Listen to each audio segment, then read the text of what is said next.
I currently have 6 vehicles in my little eclectic fleet. Well, technically 7, but I'll get to that later. It occurred to me at some point that I don't cover everything on video. In fact, there are 2 cars I have, technically 3, that I didn't talk about once last year. And if this is going to be a tight-knit community, I need to keep you in the loop, which is what this video is all about. This is the State of the Fleet address as it sits right now in January 2019. That title is way too long. Cut that down a bit. There we go.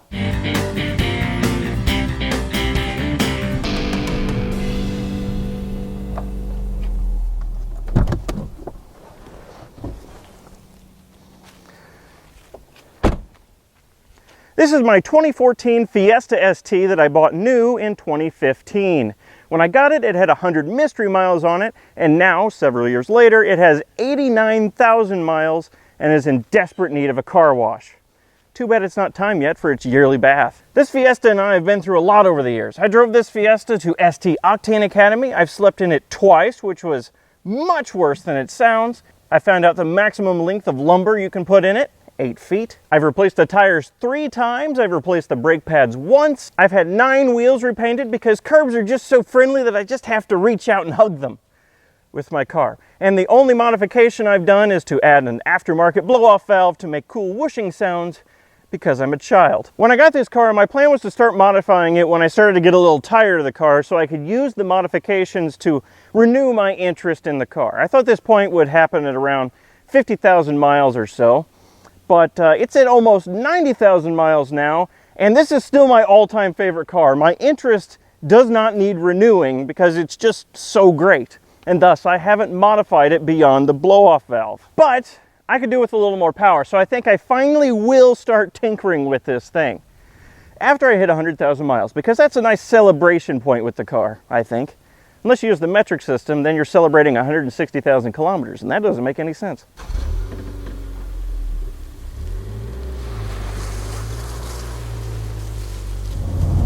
This is the car that takes me to and from work every day, and it has done for the past 4 years.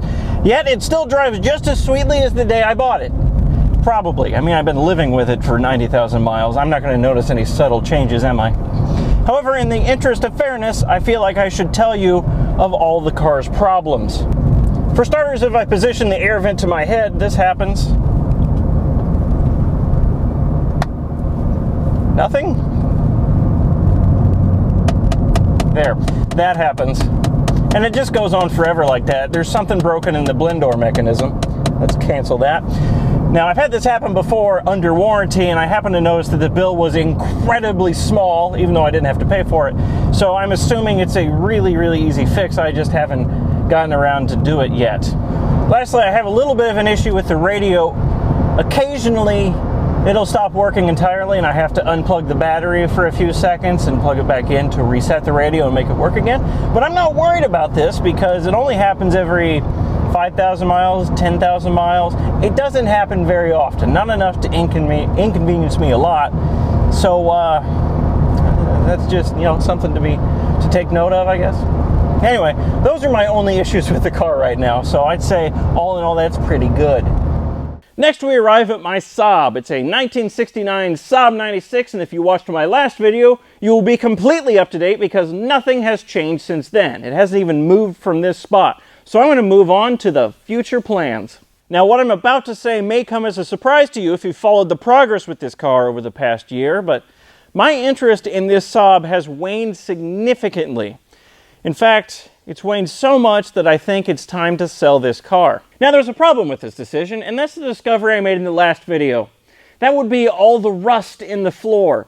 Now, I could make a project series about cutting out all the rusty floor bits and welding in a new floor pan, but the reality of it is I simply don't want to do that. Now, what I was going to say at this point was, if you have legitimate interest in this car, rust and everything, send me an email, make me an offer. Maybe I can sell this car to someone who doesn't mind the rust or maybe wants to fix it themselves, blah, blah, blah. It doesn't matter because I made a discovery when I walked out here that means I'm stuck with it. See that down there?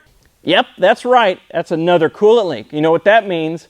My plans to sell this car completely fell through because no one's going to make any sort of reasonable offer on a rusty and leaky Saab, so I'll have to fix that at some point, but you can bet that I will be delaying that project for as long as possible because I never want to look at that water pump again.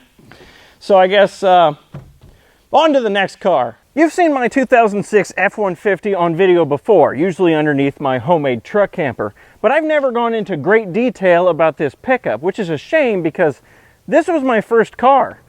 This is what I was driving around back in 2009 when I turned 16.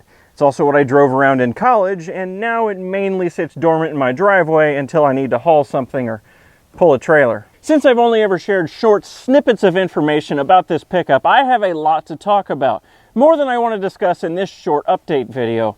So I'll leave that for a future dedicated video about this lovely pickup. For now, I'll just say it has 80,000 miles, is too slow, and has an exhaust leak.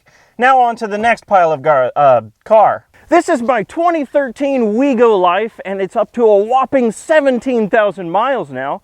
Surprisingly, this is my second most used car. I use it for all the little town trips that I make rather frequently, and it works pretty well for that, as long as the place I'm going to isn't too far away. And you might be surprised to learn that since the restoration video I made with this car last year, nothing new has broken.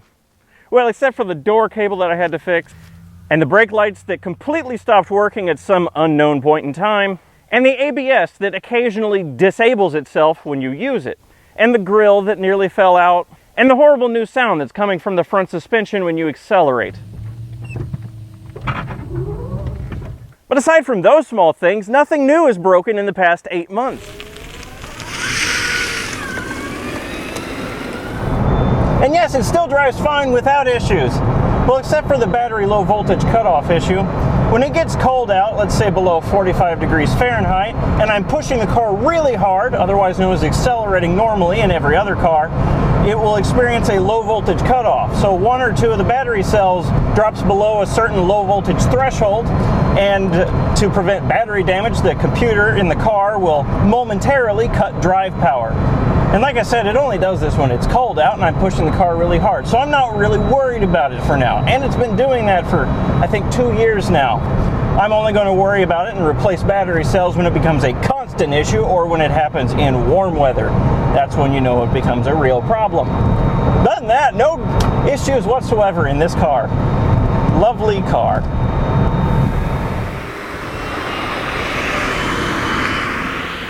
As far as future plans with it, well, keeping all the bits from falling off is a lofty enough goal as it is, so I'm just going to stick with doing that. I also have a rather large video I want to make with this car that I've been planning pretty much from day one of getting it, so I'd like to do that as well. And hopefully release it on Earth Day, because, you know, that's fitting. And no, I have no plans to sell this thing. It's just too hilarious. Speaking of plans to sell things, this is my 2005 Smart Fortwo, and I can't seem to get rid of it. Yes, it's still for sale, as it's been pretty much since the day I bought it, in November of 2017. And despite my goal to put absolutely zero money into this car, I just had to pay $75 in personal property taxes, and the battery went dead, so I'll have to replace that. Now, I know $175 in yearly maintenance on a car isn't very much, but it's definitely more than zero, and for a car that I don't use at all. Nothing else has changed since I made the video about fixing this car, so all I have left to say is, it's for sale! I'm asking $3,000. Send me an email, make me an offer. I'm on the east side of Missouri. I'd love to sell this thing so I can get rid of it and replace it with something I like. Finally, we arrive at my 1981 Turbot, seen here looking like a victim from Alfred Hitchcock's The Birds. And believe it or not, I am still waiting on parts for this thing. Now, I expected to wait a while for engine parts because of how they're being delivered, so my plan was to order gearbox parts so I could rebuild the transmission in the meantime while I'm waiting for the engine parts to arrive. Well, my box of gearbox parts arrived on New Year's Eve, but it arrived missing parts. I mean, yes, there is some stuff in here that I ordered, like these Turbot taillight lenses, but the crucial stuff, like the new freewheel that I ordered, isn't in here. And more interestingly, there's a bunch of stuff in here that I did not order whatsoever, and I couldn't have possibly ordered through Turbot Welt. Imagine my surprise on New Year's Eve when I open up my box of Turbot parts, only to find what looks like the contents of a college care package. My best guess as to what happened is that somewhere in the USPS distribution facility, a bunch of packages got spilled onto the floor, and then some idiot came along and put them randomly back into boxes without any regard for correctness.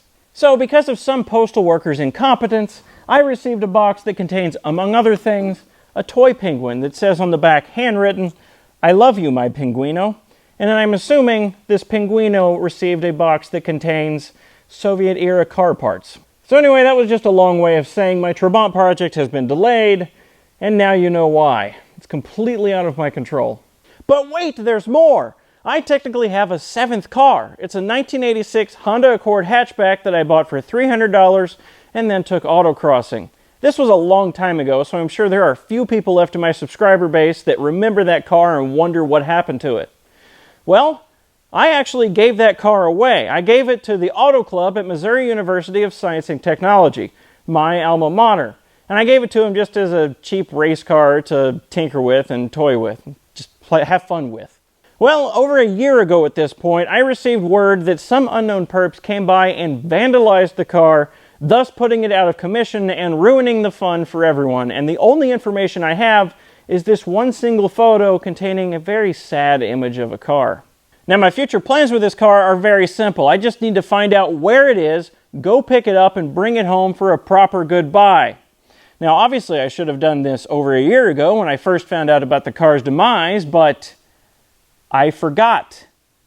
So I never did it. That's pretty much the end of that.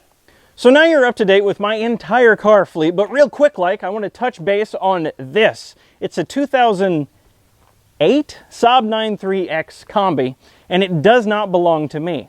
This car was T-boned and totaled in an intersection, and the owner bought it back from the insurance company. But the owner lives in a city and didn't have much of a place to keep this car while he took parts off of it, so I said, hey, I've got a big driveway, you can just park it here, it won't be in my way. And originally he started coming every month or so and picking parts off the car, but he hasn't been back in like 6 months at least, so I guess he forgot about it. All I know for sure at this point is that this car is guaranteed to be chock full of brown recluses, and I'm not touching it. So that's the deal with this Saab you've seen sitting in the background of a lot of shots over the past year. As always, I'd like to extend a special thank you to all of my patrons at patreon.com. Thank you all for watching, and until next time, I'll see you later.